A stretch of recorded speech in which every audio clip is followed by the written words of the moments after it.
Welcome to ASRM Today, a podcast that takes a deeper dive into the current topics in reproductive medicine. I'm Jeffrey Hayes, and today Dr. Amy Sparks is on the show to tell us about some updates to the QA dashboard for SART CORS. Dr. Sparks is the Director, IVF and Andrology Laboratory Center for Advanced Reproductive Care at the University of Iowa Healthcare and the Joint Commission Representative for SART. Dr. Sparks, thanks for being on ASRM today. Well, thank you, Jeffrey. I really appreciate this opportunity. So, what is new with the QA dashboard for SART CORS? So, the QA dashboard had a soft rollout last year, actually. And now that we're getting more data, we're just trying to work to promote it. The QA dashboard actually came out of the query engine that we had built for SART CORS users. SART CORS users spend a lot of time collecting the data, inputting it to comply with federal laws that we must report our cycles and outcomes. But we needed to develop some tools, or I felt we should develop tools that people could use to look at their data and hopefully improve their outcomes. So the QA dashboard came out of this as a tool for quality assurance that can be used by each center. So tell us too a little bit about how long has SART CORS been up and running now? So SART CORS in its current form has been running since 2004. Some of the limitations when we used to want to look at our own data is that we would have to dump the entire data set out to a massive Excel spreadsheet. And there were many fields, and it just took a lot of work to untangle all of that data.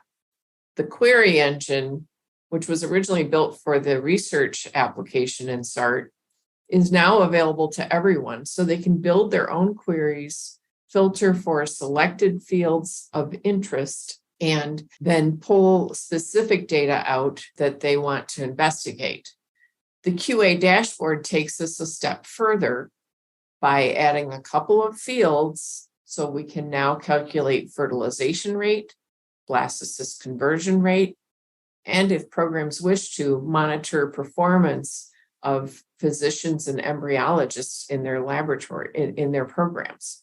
This is not a cost. This is an additional benefit, and it's completely voluntary, but we're hoping that centers will start using the QA dashboard so we can establish benchmarks in the United States for KPIs such as fertilization rate, oocyte atresia rate by ICSI, blastocyst conversion rate.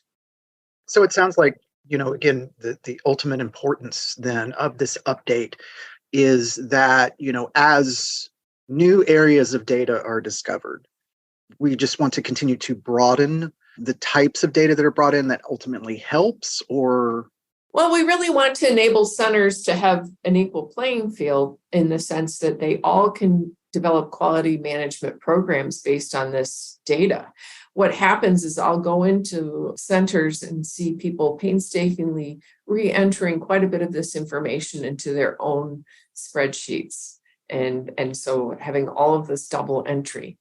By developing the QA dashboard, this is a tool for them to use and exclusively for them to use. This is not publicly available data, but their data will contribute to national averages that we see reported out in things like Levy-Jennings charts, where we can chart fertilization rate based on every 50 eggs that are injected or every 100 eggs that are injected.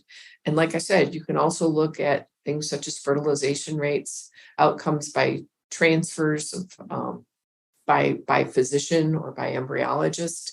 So it's really using a lot of the information that we already have been trying to look at, but giving everyone a tool and allowing them to use the data in SART CORS and extracting it for their quality management program.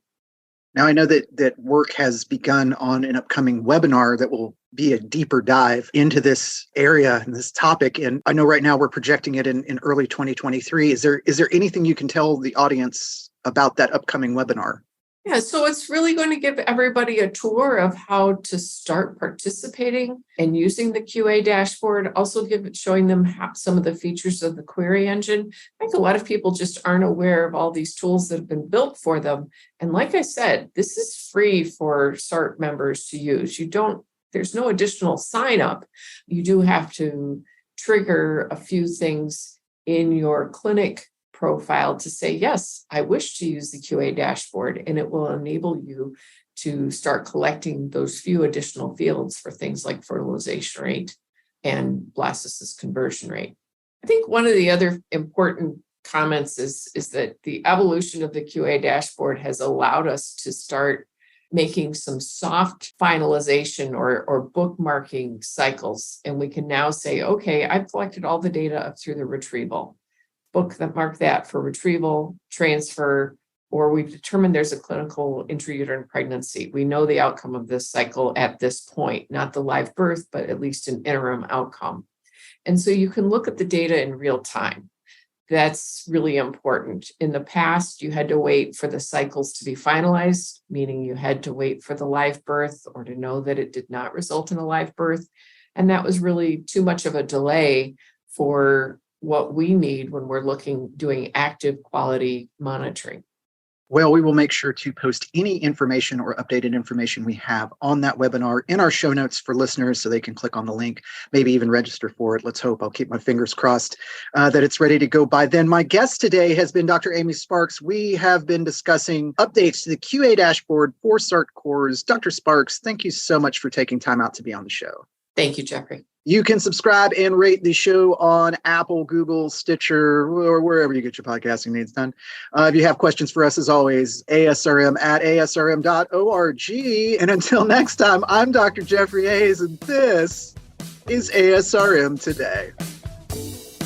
This concludes this episode of ASRM Today. For show notes, author information, and discussions, go to asrmtoday.org.